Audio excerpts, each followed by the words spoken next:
자, 이번 코너 여론 택배 시간입니다. 자, 대선 끝나고 처음 이제 우리 같이 자리하게 됐네요. 자, 세 분입니다. 먼저 이택수 리얼미터 대표님 어서 오십시오. 네, 안녕하세요. 자, 그리고 배종찬 인사이트K 소장 나오셨습니다. 어서 오십시오. 안녕하십니까. 그리고 김준일 뉴스톱 대표도 함께 하십니다. 예, 어서 오십시오. 안녕하세요. 예, 반갑습니다. 자, 이제 일주일 지났네요. 그렇죠? 네. 일주일 지났는데 뭐 세 분 이게 좀 시간이 좀 늦었나? 이제 0.73% 포인트 차 박빙 승부. 세 분 간단하게 총평 짤막하게 한번 들어보죠. 먼저 네, 여전히 뭐 할 얘기는 많습니다. 짧게 예. 정치적 양극화 이렇게 차이가 많지 않았다라는 것은 역대 최저 득표율 차이거든요. 예. 이런 결과가 나왔다는 것은 전 준엄한 유권자들의 메시지다. 누가 승자이든 간에 예. 통합하라, 소통하라, 예. 협치하라. 이 정신을 그동안 살리지 못했던 것이 정치권이기 때문에 예. 바로 그것을 회생시켜야 된다, 살려내야 된다, 부활시켜야 된다라는 메시지로 읽고 있습니다. 얘기하실 때 분노의 눈빛으로 얘기하시네요. 네네. 맞죠? 부글부글 타오르고 있습니다. 알겠습니다. 자, 그럼 이번에 어떻게 그 김준일 예. 뉴스 대표님? 저는 뭐 예. 이제 대선에 대한 것보다 대선 이후의 분위기를 말씀드리면은 네. 오해의 시간이다. 오해 시간이요? 예, 무슨 오해냐면은 예. 민주당은 0.73%포인트로 지면서 젖잘싸 분위기가 굉장히 팽배합니다. 졌지만 잘 싸웠다. 졌지만 잘 싸웠다. 사실은 네. 잘 싸웠지만 진 거거든요. 예. 근데 이제 오해를 하고 있어요. 그러니까 반성이 제대로 쇄신이 안 되고 있고 반성이 안 되고 있다라는 거고. 그럼 잘 싸졌으로 해야 되네. 잘 싸졌 뭐 이 정도로 해야 잘 되겠네요. 싸졌으면 졌다. 예. 그리고 예. 국민의힘은 네. 이기긴 했지만은 이렇게 박빙이었으면은 겸손한 모습을 보여야 되는데 굉장히 최근에 뭐 국민들이 보기엔 약간 오만해 보인다. 예를 네. 들면 뭐 김호수 검찰총장 알아서 뭐 문핵관 소위 뭐 이런 분들이 나와서 얘기하는 게 그래서 둘 다 오해하고 있어서 쇄신은 어디로 간 것인가 이런 걱정이 됩니다. 그렇군요. 자, 그러면 이택수 예. 대표님. 2012년 대선처럼 이제 박빙 선거 예상은 했습니다만 0.7% 포인트 차이라고는 예상하지는 못했는데요. 예. 저는 질 수밖에 없는 그런 이제 기울어진 운동장 같은 정권 심판론이 굉장히 강했던 예. 선거였음에도 불구하고 예. 이재명 후보가 47.9%였죠. 네. 문재인 대통령이 2012년에 얻었던 48%. 저는 48%를 살짝 못 미치지 않을까 했는데 물론 이제 약간 0.1% 포인트 미치지 못한 겁니다만 굉장히 예. 민주 세력은 총 결집을 했다. 예. 투표장에 거의 나올 분들은 다 나왔다. 꽤 저력을 보여줬다 이렇게 생각이 들고요. 예. 그런 차원에서 윤석열 당선인 또 국민의힘은 진짜 이 김준일 대표님 얘기대로 오해하지 말고 네. 정말 모든 대통령 당선인들이 딱 이맘때 모든 대통령 당선인들이 통합을 얘기했어요 사실. 예. 근데 통합을 실제 성공한 통합을 잘한 대통령은 네. 기억이 나지 않지 않습니까? 그렇기 때문에 예. 저는 윤석열 당선인은 이제 통합의 길을 심각하게 고민하고 예. 앞으로 남은 5년 동안 좀 가져줬으면 하는 바람이 있습니다. 예, 알겠습니다. 세 분의 총평 들어봤습니다. 자, 그래도 좀 몇 가지 포인트는 좀 복귀 좀 해보시죠. 먼저 네. 배 소장님. 네. 이거 특히 재외국민 투표 네, 이거 어땠어요? 재외국민 투표 결과도 상당히 흥미로운데요. 예. 이번 선거에서 재외국민 투표자가 이제 16만 명이 넘었습니다. 이 중에서 이제 무효표, 기권 표를 제외하면은 실제 이제 유효한 투표자는 예. 한 14만 8천여 명 가까이 되거든요. 이 중에서 약 60%는 예. 이재명 후보를 선택했습니다. 어허. 네, 한 36% 정도가 예. 윤석열 당선인에게 향했기 때문에 재외국민은 이재명 후보를 선택하는 경향이 더 강한 결과였다라고 볼 수 있는 것이죠. 그렇군요. 어허. 이 재외국민 투표 여기서 무효표가 많이 나왔네요. 네, 그렇습니다. 그 무효표는 왜냐하면 이 재외국민이 투표할 때는 안철수 후보와 김동연 후보의 사태가 반영이 안 됐거든요. 예. 그러니까 그렇죠. 안철수 후보나 또 김동연 후보에게 투표한 경우도 있었을 테고 예. 또 뭐 우리가 기표를 잘못했다든지 하는 이유 때문에 또 예. 무효표가 될 수 있으니까 그래서 지금 자꾸 나오는 이야기가 일단 재외국민이 투표하기 시작하면 사퇴하지 못하게 하자 예. 이런 법안을 또 제시해야 된다. 예, 예. 이런 또 안까지 나오고 있는 것이죠. 김진일 대표님 같은 경우 그 예. 투표 이거는 내용 어떻게 보세요? 일단 59.77 대 36.19거든요. 근데 예. 방금 말씀하셨다시피 예. 무효표가 8.5%예요. 네. 그럼 여기에서 최소한 5, 6%는 아마 안철수 후보 네. 표가 저기 이제 윤석열 후보한테 갔을 것이야. 한 6대 4 정도로 보시면 될 것 같아요. 대략적으로. 예, 그러니까 과거에는 사실은 해외에 계신 분들이 굉장히 보수적인 성향을 띄었는데 네. 4050 약간 젊은 분들이 많이 이제 해외로 이주를 하면서 예. 전체적으로 보면은 최근에 여러 선거를 봐도 진보 성향의 표가 더 많이 나오는 추세가 있어요. 예. 그러니까 민주당한테는 뭐 도움이 되는데 문제는 그렇게 전체 사이즈가 크지가 않기 때문에 대세를 가릴 정도로 영향을 주지는 못한다 이렇게 보면 될 것 같습니다. 예. 이 대표님, 이택수 대표님. 그 선거 이제 막바지 여론조사 결과들이 이제 전체적으로는 한 이제 3% 포인트 정도 윤석열 후보가 박빙 우세. 네. 근데 이제 많게는 5% 포인트 이상 이기는 조사들도 있었고 특히 예. 국민의힘 내부 여의도 연구원 네. 조사들이 뭐5 내지 10% 예. 그래서 두 자릿수 승리를 예상한다 그렇게 기대한다 이런 특히 윤석 대표가 네 그랬죠. 얘기가 다녔잖아요. 이제 밴드웨건 효과를 이제 기대한 아마도 이런 그랬겠죠. 전략적으로 예. 이제 그런 측면도 있었을 겁니다. 그보다 이제 못한 내부 예측치도 있었을 텐데 그런데 이제 그러한 그 기대 섞인 전망들이 특히 안철수 윤석열 단일화 이후에 민주당 지지층에서는 굉장한 위기감을 이제 나타냈었고, 예. 그러니까 이제 국내는 물론이고 해외에 있는 재외국민 유권자들도 예. 특히 이제 코로나 때문에 굉장히 하기 어려운 선거였음에도 불구하고 네. 몇 시간씩 달려서 이제 가서 한 것은 그 이제 그러한 위기감, 보수 진영은 똘똘 뭉치고 있고 예. 또 나아가서 5% 이상 이긴다는 결과들도 나오고 한다니까 예. 제가 볼 때는 다급한 쪽은 민주당 지지층이었었고 그래서 적극적으로 이제 가서 투표한 분들이 국내외에서 이제 많이 있다 보니까 격차가 뭐 이렇게까지 0.7% 포인트라는 박빙 승부가 나오지 않았나 싶습니다. 결국은 밴드웨건 효과를 노리는 거가 오히려 그 역효과를 가져왔다 볼 최근 수 있겠네요. 들어서는 밴드웨건보다는 이제 네. 선거 전략상 언더독 효과가 조금 더 효과적인 것으로 나타나고 있습니다. 아 그렇군요. 네. 그리고 이제 군 부재자도 40만 넘잖아요. 네, 그렇습니다. 예. 그럼 대체로 지금 군부재자 투표에 정확한 이제 개표 결과가 나와 있는 건 아닌데 예. 20대 남성이니까 20대 남성이죠. 군 부재자라는 것은 예. 이들은 대체적으로 일반적인 20대 남성의 투표 성향과 비슷했을 것이다. 그러면 예, 예. 뭐 윤석열 후보가 더 많이 득표했을 가능성이 있는 것인데 이건 역시 마찬가지로 전체 투표자 비율 중에서는 예. 0.1% 정도 비율이거든요. 네. 그러다 보니까 그렇게. 전체 선거 결과에 영향을 미치는 수준에는 아니었다. 그 수준 정도는 아니었다. 예. 하지만 20대 남성도 병사 200만 원 월급을 예. 이야기했던 것이 또 윤석열 당선인이었지 않습니까? 예. 그런 것도 다분히 영향을 끼쳤다고 봐요. 근데 지금 현역 장병들 입장에서 이제 다 제대하는데 뭐 200만 원 못 받을 건데. 근데 이게 예. 약간 심리적인 현상이 있는 게 예. 저기 계신 분들도 군대 다녔으면 좀 손해 보는 느낌 안 드세요? 하도 예. 군대 갔던 지가 너무 오래돼가지고 예. 예. 뭐 이를테면 예. 그래서 예. 이 군대를 이제 제대한 예비역 같은 경우에도 네. 군에서 혜택을 많이 줘. 그럼 약간 본전 심리 때문에 예. 우라가 치밀기보다는 약간 좀 좋게 생각합니다. 아, 그래요? 그런 혜택이 예. 있어야 되는데 괜찮네. 이런 예. 반응이 있을 수 있는. 저도 제대한 지가 아주 까맣게 오래돼서 아직 이게 좀 다가오진 않더라고요. 이게 네. 뭐 200만 원 주나 뭐 이게 그랬는데 어쨌든 그런 식으로 또 그럼요. 예, 작용할 수 있겠고. 그래도 이게 좀 잠자다가 깜빡 예. 군화가 생각나기도 하고요. 아 그래. 군대 얘기는 하지 말죠. 네. 예. 그리고 사실 그 선거 이제 당일에 그 출구조사 결과 나왔을 때요. 물론 이제 JTBC도 했습니다. 그건 약간 틀렸습니다만 그 3사가 한 거는 정말 거의 네. 너무 정확했지 않습니까? 근데 또 이걸 가지고 또 언론에서는 또 그동안에 또 여론조사랑 또 대비시켜서 또 비판을 했잖아요. 그럼 이거는 예측하기 참 그래도 너무 힘들지 않았습니까? 두 분. 일단 예. 저는 여론조사 기관에 있지 않으니까 제가 네. 먼저 말씀하시고 말씀하시는 게 그러시죠? 좋을 것 같아요. 예. 저기 김재민 일단은 뉴스 대표님. 돈을 예. 엄청 씁니다. 출구조사는. 네. 샘플 사이즈가 8만 명이었나요? 이번에 제가 예. 8만 명. 됐죠. 예, 예. 그러니까 이게 예. 표본이 커지면 커질수록 소위 말하는 이제 표본 오차가 줄어들거든요. 예. 1,000명일 때는 플러스 마이너스 3.1, 2,000명일 때는 플러스 마이너스 2.2, 3,000명일 때는 플러스 마이너스 1.8 이런 식으로 예.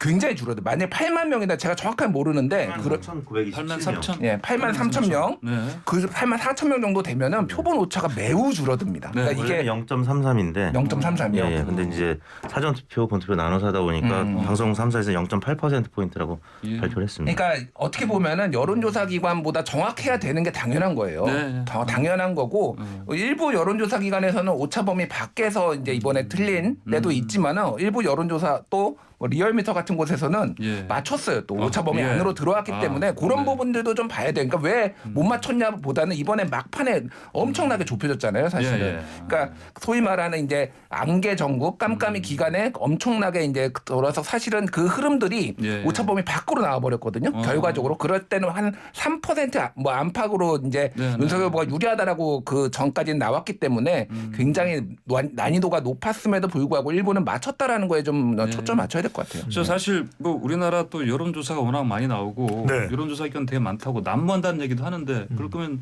우리 김준일 뉴스 대표께서 말씀하신 것처럼 그 리얼미터처럼 잘하는 그런 여론조사 기관 따로 골라서 여기만 아까 말씀하신 좀 돈이 많이 드니까 예, 그 적어도 한 번에 한번 할 때마다 3,000명 이상 할 수 있도록 좀 지원을 해주는 게 필요하지 않나요?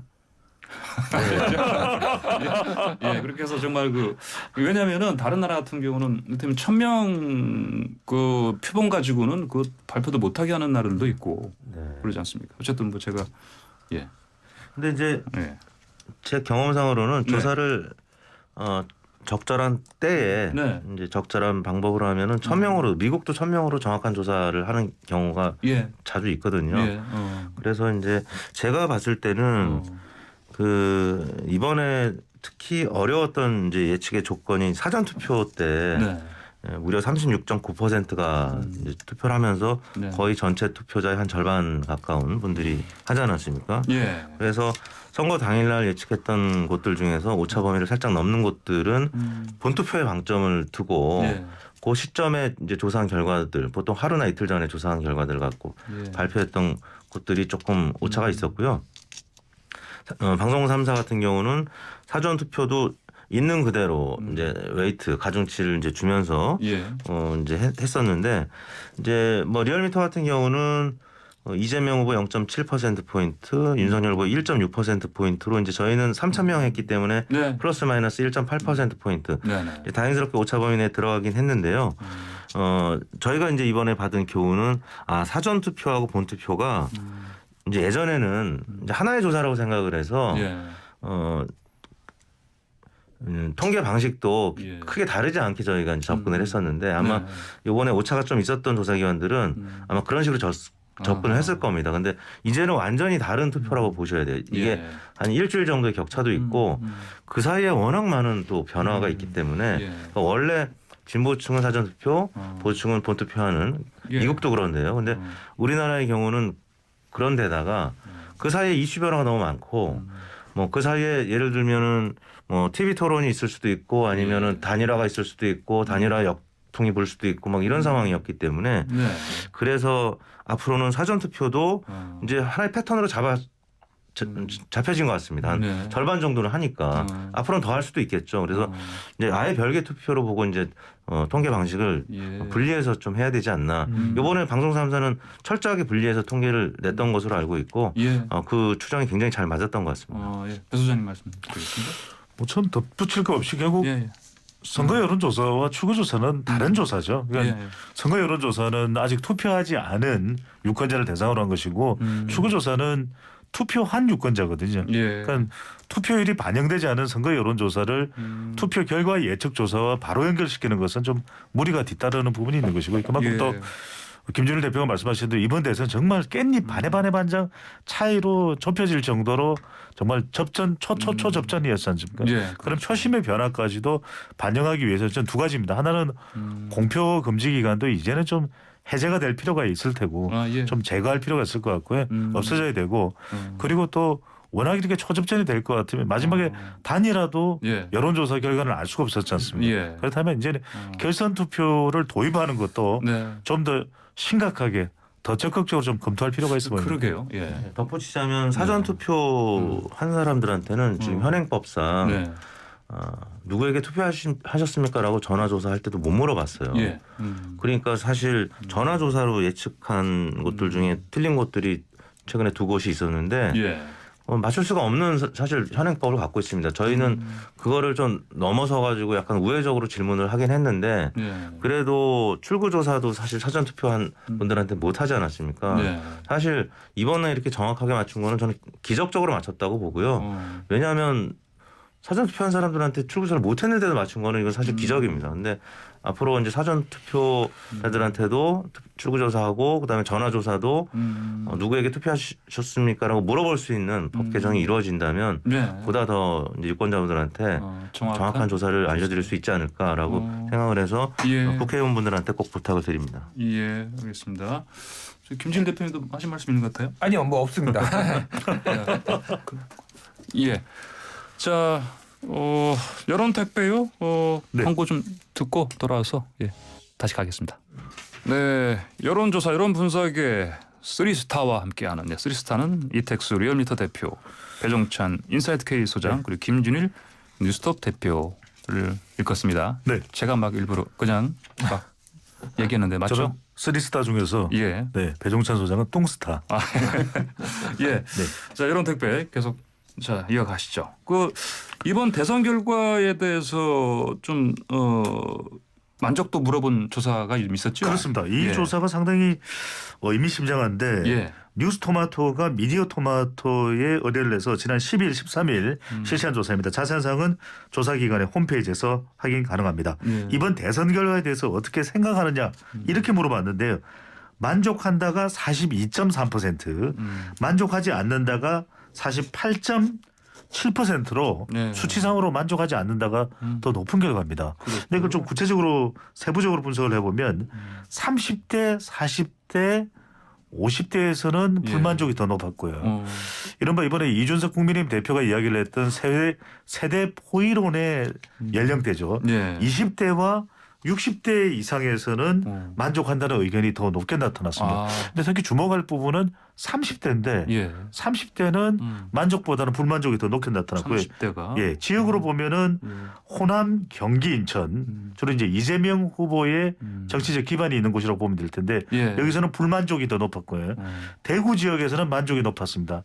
근데 대구 또 호남, 경기, 인천을 제외하고는 대체적으로 만족과 불만족이 비슷한 팽팽한 결과로 나타났습니다. 알겠습니다. 여기에 대한 논평은요. 이택수 대표님. 네. 차기 정부에 대한 기대도 역대 최대치로 나왔다.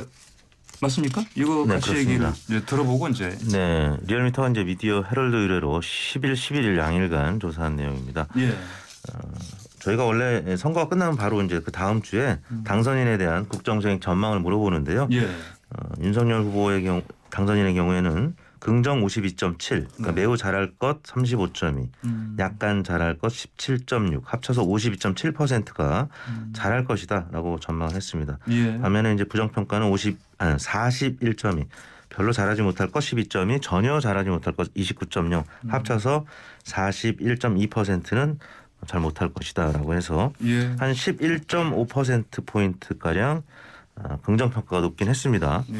다만 과거 대통령하고 비교해 보면 이명박 79.3의 긍정평가, 박근혜 64.4, 문재인 74.8이었던 데 비해서 좀 낮은 수치였었고요. 예. 이거는 이제 결국 워낙 박빙 이제 싸움이었었기 때문에 네.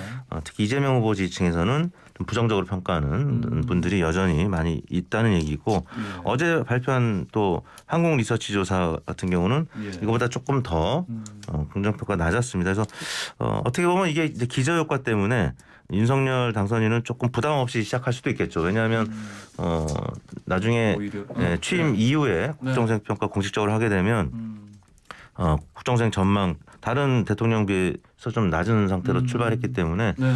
조금 더 열심히 하면은 더 올라갈 수도 있는 거니까 문재인 대통령 같은 경우는 워낙 높게 출발을 했었습니다. 국정수행 평가 자체가 예. 거의 80% 정도로 시작을 해가지고 그 기저효과 때문에 한 50% 정도만 돼도 높은 건데 예. 왜 이렇게 낮아졌냐 이런 평가들이 있었거든요. 그런 예. 면에서는 뭐 일장일단이 있을 수 있는 거죠. 그렇죠.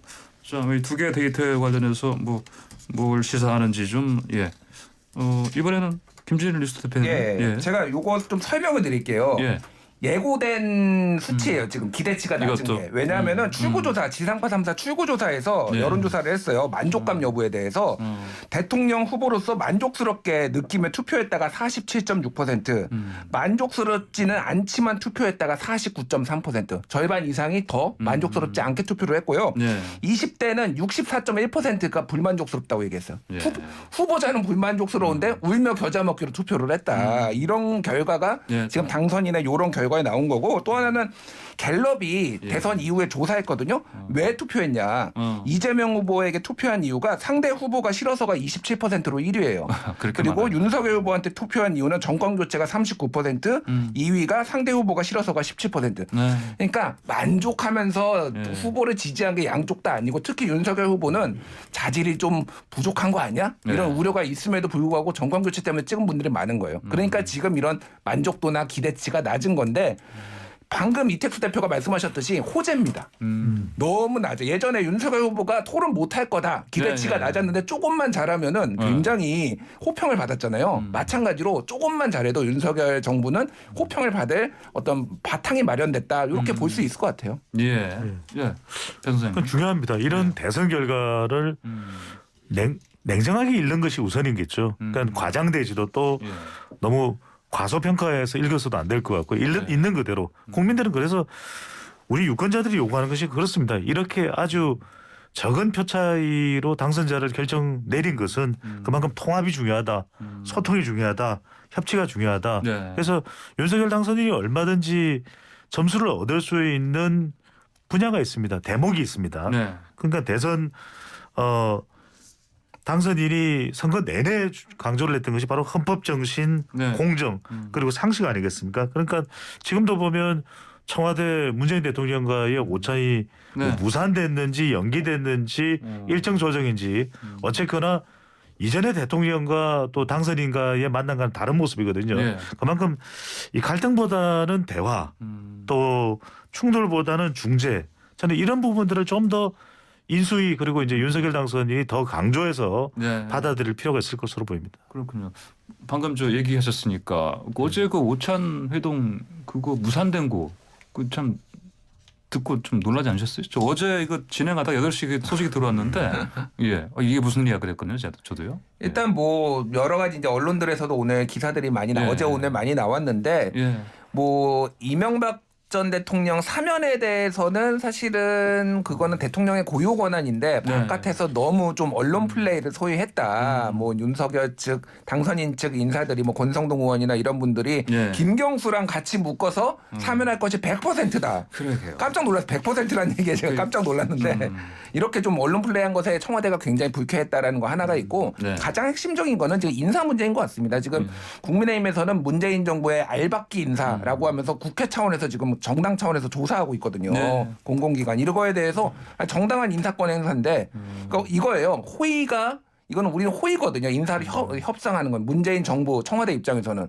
근데 호의가 계속되니 권리인 줄 안다고. 아하. 저쪽에서는 이제 이거는 우리 권리다라고 네. 생각을 해서 두 양측의 입장이 상당히 달랐다. 이렇게 네. 보시면 될 것 같아요. 그러게요. 뭐 회동이 회담되겠다 뭐 그런. 그런데 이 얘기가 부분은 좀 나왔었고. 저는 이런 인사 문제가 앞으로도 있을 테고 이전에도 있었거든요. 예. 이제는 먼저 대화를 나눠야 된다는 거죠. 그래서 저는 갈등보다는 앞으로 우리가 기준을 마련하자. 그래서 저는 인수위라는 이름보다는 새 정부 준비 협력위원회가 많겠죠. 그래서 새준협에서 예. 저는 앞으로 우리가 이번 기회에 예. 기준을 만듭시다. 네. 그러면 인사 기간을 대통령이 임기 3개월 남을 때와 새 정부가 들어서는 시점에 있는 경우에는 예. 상호 협의해서 오. 다수 안으로 정한다든지 예. 그런 걸 정하면 됩니다. 그러니까 국민만 바라보고 가겠다. 국민만 생각하겠다고 했던 것이 예. 윤석열 당선인이고 문재인 대통령도 마찬가지일 것이거든요. 이걸 충돌할 것이 아니라 전 중재를 하면 된다라는 예. 생각이 듭니다. 이 대표님이 뭐 그 윤석열 당선인이 네. 임기 시작하기 전에 문재인 대통령과 회동 그래도 네네. 하긴 하겠죠. 예. 해야죠. 예, 예. 해야 하는데 예. 일단 개인 두 사람만 만나는 거겠지만 혹은 배석자가 이제 앞으로 또 있을지 모르겠는데 예. 또 세력 대 세력이 이제 만나는 거기 때문에 사실 어제 많은 언론들이 표현했던 신구 권력의 충돌 예. 그 예고편을 보는 듯한 어허. 예. 뭐 어떻게 보면 소소한 그 안건의 이견 때문에 못 만난 걸 수도 있겠지만 앞으로 문재인 대통령 퇴임 이후에도 예. 신구 권력 간의 충돌은 상당할 것 같다. 과거 노무현, 이명박 예. 그 두 정부의 이제 인수 인계 이 단계에서 나타났던 예. 갈등들 그런 부분들이 못지않게 나타날 수 있지 않겠느냐. 저는 우려 속에서 어제 하루를. 근데 핵심은 이런 것 같습니다. 이택수 대표님께서 말씀하신 대로 답을 꼭 내지 않는 만남이라도 예. 뭐 대통령과 그냥 점심하면서 축하하고 앞으로 잘 협력해서 잘 이양될 수 있도록 하겠다. 네. YS와 DJ는 아무리 IMF 위기이지만 IMF 위기라서 좀 특수한 상황일 수는 있는데 6번 만났거든요. 네. 이틀 만에 만났습니다. 저는 그냥 더 자주 만나면 되죠. 오찬하고 혼밥을 안 하겠다고 이야기를 하는 게 윤석열 당선인이기 때문에 예. 대통령도 뭐 꼬리곰탕 좋아할 수도 있고 김치찌개 좋아하거든요. 예. 그럼 만나서 예. 서로 식사하고 더 자주 만나는 게 중요하겠죠. 예, 알겠습니다. 좀 우리 여론 분석도 좀 미래지향적으로 해야 되지 않을까요? 그럼요. 이택수 대표님 그런 차원에서 차기 정부에 네. 뭘 기대하는지 네네. 우리 시민들이 국민들이 조사한 것도 있죠. 뭡니까? 네, 아까 저희 그 차기 국정생 전망과 네. 같은 조사입니다. 네. 윤 당선인이 중요하게 고려해야 할 1순위 개혁 과제는 정치 개혁과 검찰 개혁, 언론 개혁 예. 순으로 나타났는데 정치 개혁이 27.3 그리고 검찰 개혁이 21.9, 언론 개혁이 17.0 예. 이렇게 나타났고요. 최우선 국정 과제는 경제 성장과 일자리 창출이 24.4 그리고 그에 못지않게 0.8% 포인트 차이로 정치 개혁, 부패 청산이 높게 나타났고요. 예. 그다음에 세 번째로 부동산 문제 해결이 16.4%로 나타났습니다. 예. 이 대표님 논평도 좀 해주십시오. 이 결과, 이 조사 내용 가지고. 역시 이제 여러 안들이 어떻게 보면은 오차 범위 내에서 굉장히 이제 대등하게 네. 나타났는데요. 뭐 정치 개혁도 필요하고 이 부분은 이제 이재명 후보가 이제 선거 막판에 김동연 후보가 단일화하면서 얘기했던 정치 개혁 이 부분은 민주당 지지층뿐만 아니라 국민의힘 지지층에서도 중요하게 생각하는 것 같고 검찰 개혁도 역시 민주당 지지층에서 이야기하는 그런 과제 중에 하나죠. 그다음에 언론 개혁 이 부분도 역시 윤 당선인이 선거 막판에 이제 언론계를 좀 자극할 만한 이야기도 했었습니다만 네. 그래도 언론 개혁이 필요하다고 생각하는 분들이 많은 것 같고 예. 국정 과제는 역시 뭐 경제 성장이 가장 이제 중요해서 지금 워낙 또 코로나 때문에 어려운 상황이 됐었기 때문에 일자리 창출 그다음에 부패 청산 이런 부분도 굉장히 높게 나타났고 예. 부동산 문제 해결은 문재인 정부 때는 조금 이제 1순위, 2순위로 나타나다가 예. 이번에는 조금 뒤로 밀렸는데 이 부분도 아무튼 16%라는 높은 수치를 차지했기 때문에 예. 윤석열 후보 당선인이 과연 잘할 수 있을지 이렇게 바라보는 민주당 지지층의 시각도 이제 있을 것이기 때문에 잘 해야 되겠죠. 네. 알겠습니다. 자, 김진일 대표님. 네. 뭐 이런 그 기대 이를 잘 담아서 인수위가 지금 거의 다 꾸려졌습니다만 예. 잘 이 기대를 채울 수 있을까요?